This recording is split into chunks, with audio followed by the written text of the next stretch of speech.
वैसे तो दिल्ली में हो गया था, लेकिन मुझे कुछ कहना था तो संपन्न होने की घोषणा नहीं हुई।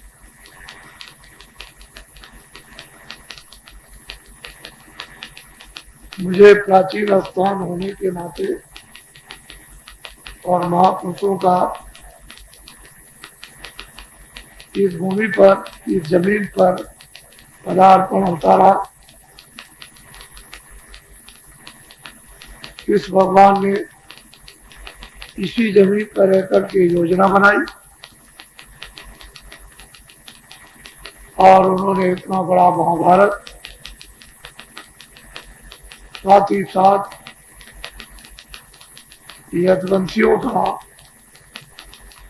56 करोड़ विनाश, ये सब कार्यक्रम इसी भूमि पर निर्धारित हो गए थे। तो ये महायोगियों की भूमि है और आपका भी ये कार्यक्रम जो मानव हितों में है वो आपने अपनी आंखों से देखा। जब तक आप जीवित रहेंगे तब तक आप इस कार्यक्रम को भूलेंगे और इस स्थान का कार्यक्रम ये ऐसी पंक्तियों में लिखा जाएगा कि इसको इतिहास याद रखेगा। ये तो तीसरा स्थान है, 7 स्थान और लिखे जाएंगे जहां भूमि द्योतक इतिहास संगठन का सम्मेलन होगा। 10 स्थानों का उल्लेख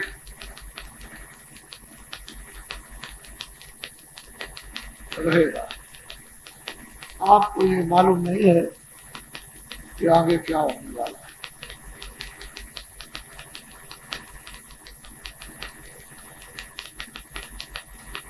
मुझे ये दशा प्रजातंत्र की देखकर बड़ा अफसोस भी होता है और दुख भी होता है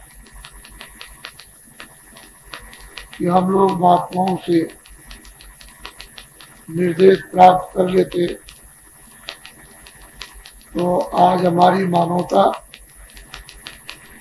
और मानवता की जो रक्षा के साधन है वो सही रूप में विकास भी होता और इनके उपयोग में भी आता और शांति का लोग अपने अपने जीवन का छोटे से गृहस्थ आश्रम में अनुभव करते हैं और लोग ये समझते कि हमारे देश के शहीदों ने जो अपना खून दिया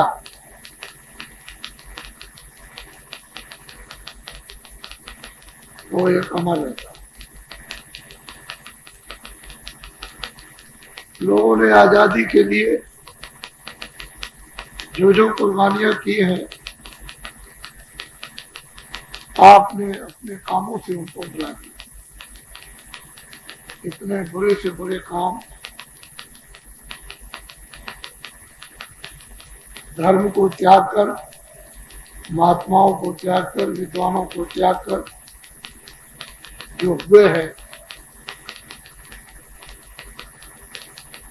वो आपके सामने है।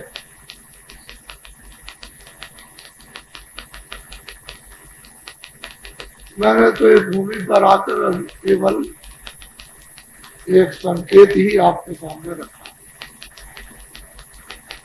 मैं आपका पक्का सेवक हूँ, पक्का आपका मुरीद हूँ।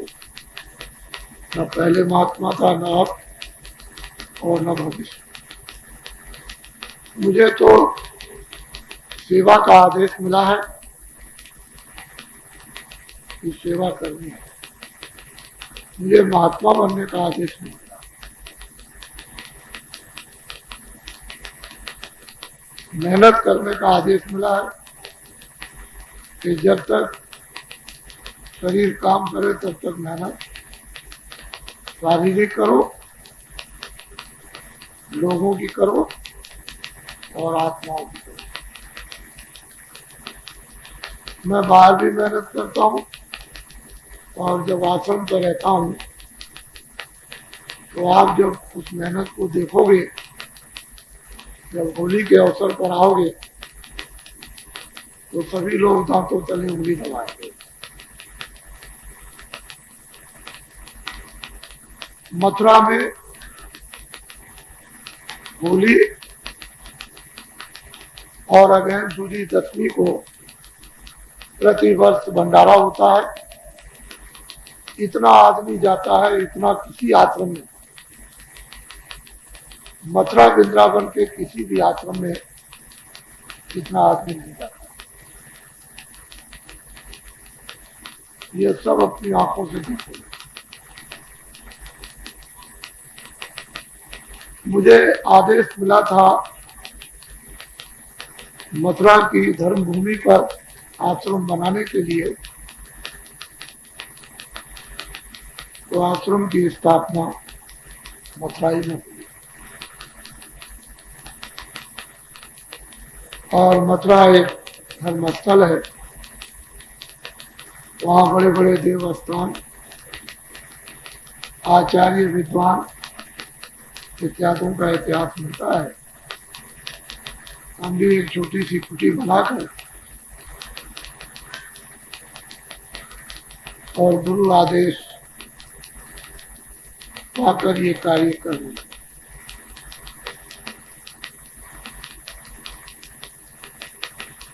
बहुत से लोग देश में ऐसा सोचते थे इनका कोई स्थान नहीं होगा,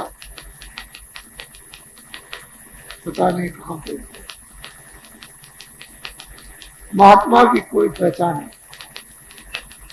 और महात्मा की कोई जात नहीं और महात्मा की पहचान अपने आप उधरती स्वाभाविक। सूरज,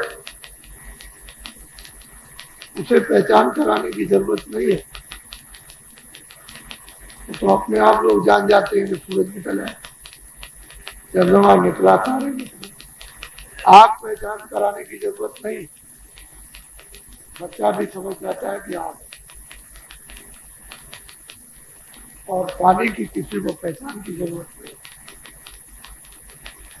खुद ही लोग पानी की तलाश करते हैं।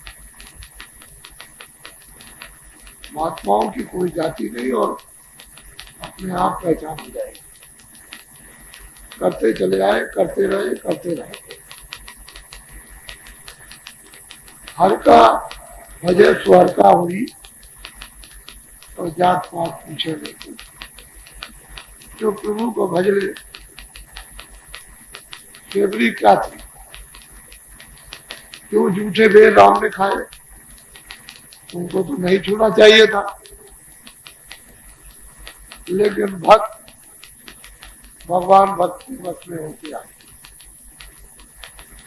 और उसी का नाम भक्त वत्सल। वैसे मैं धोबी का काम करता हूँ, जात का धोबी तो नहीं हूँ। ऐसा मत समझना कि जात के धोबी है, लेकिन धोबी का काम मेरा है। मैं जो धोबी जैसी गंदगी, ये मेरी सेवा है और उसके लिए मुझे कोई परहेज करना नहीं।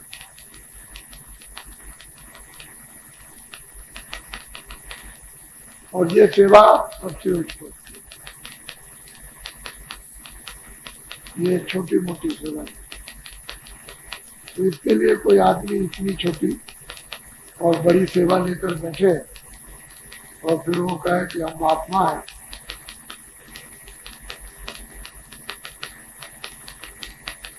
तो वो तो उनकी बात हो गई, लेकिन मैं तो महात्मा हूं। तो एक सेवा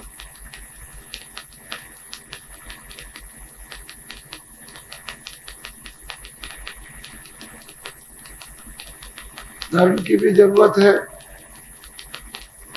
और एक व्यवस्था है, वही राजनीति।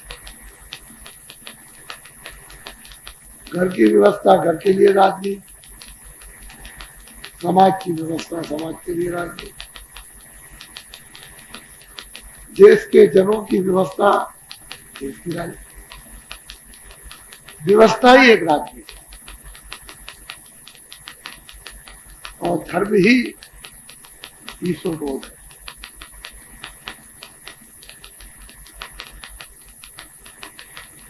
हम व्यवस्था राजनीति को खो बैठेंगे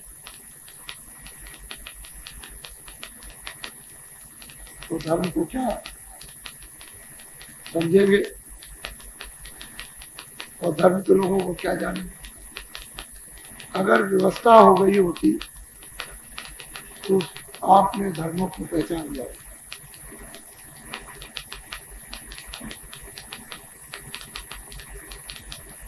व्यवस्था जब बिगड़ जाएगी तो जितने लोग भी आएंगे वो सब के सब चिल्लाएंगे धर्म कुछ है, धर्म अनाचार है, धर्म पापाचार, और धर्म देश में नहीं रहना चाहिए। धर्म एक सत्य और धर्म झूठ पर अंकुश लगाता है। धर्म धोखे पर अंकुश लगाता, झूठ पर अंकुश लगाता, धर्म बेईमानी पर अंकुश लगाता, धर्म चोरी पर अंकुश लगाता, धर्म डकैती पे अंकुश लगाता, धर्म कत्ल पे अंकुश लगाता, और धर्म कुदृष्टि पे अंकुश लगाता है, निंदा पर अंकुश लगाता है। धर्म एक बुद्धि का छुपा हुआ शब्द है और इसकी स्वच्छ पवित्र निर्मल बोध को प्रकाश शक्ति है ज्ञान, उसका हम लोगों ने इस समय बहिष्कार।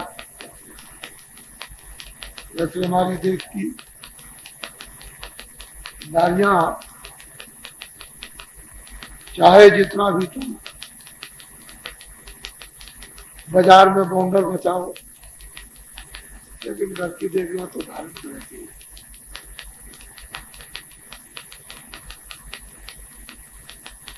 उन्हीं के कारण ये जो बच्चे पैदा होते हैं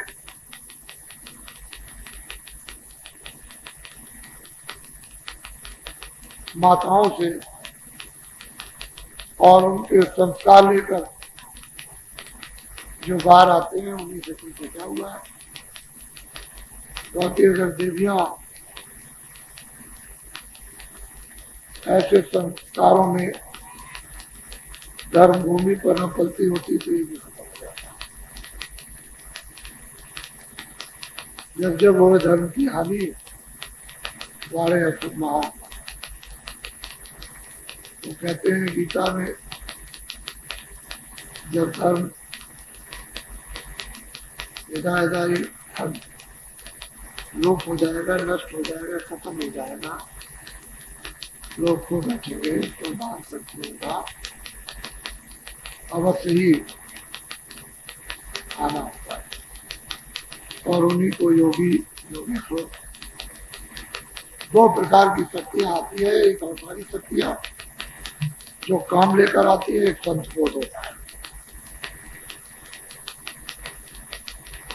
संत बोध सबसे सर्वोपरि, वो सब चीजों के राज को जानते हैं। संतों के राज को लोग नहीं जानते। एक तो अवतारी शक्ति और दूसरी एक